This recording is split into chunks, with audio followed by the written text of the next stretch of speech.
Exploring my celibacy phase is mainly about mythical stories with nasty details of gods as inspired and performed with Bharatanatyam dance. Honestly, Indian gods. Maheshwara is another name of Shiva, the divine balance of masculine and feminine energy as we all know. He was born with a lower caste. He assumed he became God because of surviving the consumption of poison, a hashish abuser and tamer of animals. He portrayed himself to be God because of the opening of the third eye and simultaneously realizing the presence of Shakti, an energy within his physical body. A ball of magical powers from higher dimensions, or just my delusion? Supposedly, Shiva had foreseen the destruction that would be caused by keeping his third eye open. Enlightenment is not with anger and destruction, but it is supposed with unconditional love for the creation itself. Maybe my levitation will be nothing more than just a tangible proof of me being the supreme being. Maheshwara experimented with hallucinogenic plants to calm his anger and balance his masculine and feminine energy in his mind and body.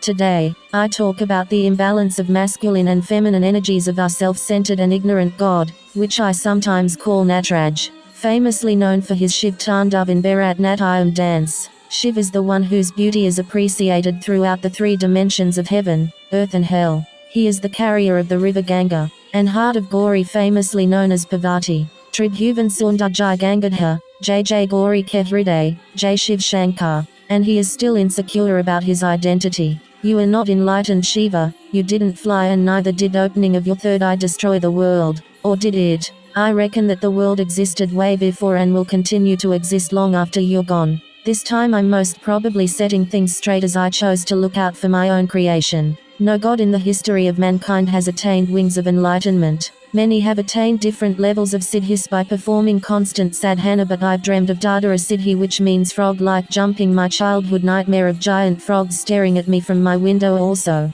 found its roots in physics, namely sound diamagnetic levitation. We'll discuss it some other time. Gods have preached about spirituality, meditated for hours, sometimes died of hunger and lack of shelter in harsh weather, but never levitated. Drinking venom and surviving it is not proof of being a god. Insanely absorbed with a female character from my dancing Bharatanatyam instincts, I used to dislike male deities and tend to appreciate female gods, being a woman myself, but now because of constant filth and lack of woman's integrity, I've started to acknowledge male deities as well. It is losing faith to know how deities copulated with animals due to their husband's absence. Elephant-headed Ganesha was the key that made Shiv and Parvati fall in love again and gave birth to Karthik.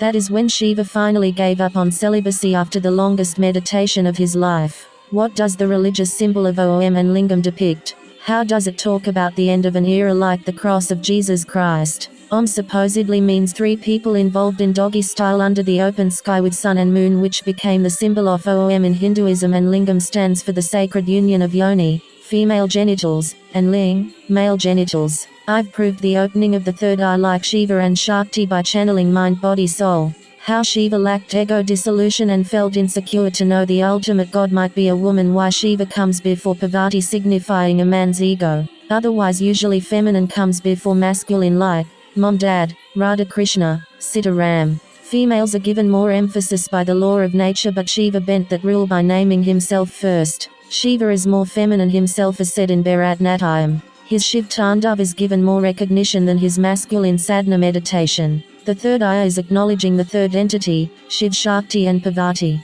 At least neither opening of Shiva's third eye nor his Tandav could destroy our world, mates. It is above the third eye in crown chakra, where the thread is attached to higher realms that connects us all and more. They call it ego dissolution. I took a detour. Myths or not, Shiv says heaven is in the Himalayas, from where the Ganga river flows from Shiva's head. Somehow he manages to takes the destructive Ganga river in his head and allows it to flow from his hair to avoid floods in India. What if it is the Supreme Mother's piss? Do you know about Nandi the bull, usually found around Shivling and also known as the vehicle to Shiva? My Mimi has her own version of how Nandi the bull was dumb. He was supposedly asked by Shiv to spread the word, asking to eat 1 time a day and shower 3 times, but Nandi conveyed the opposite. He asked to eat 3 times and shower 1 time. This mistake punished the bull to work on farmland, resulting in Nandi the bull being the god of fertility that is used by farmers to plow the field. Also, it is a fact that cow piss is considered holy, just like our river, Ganga.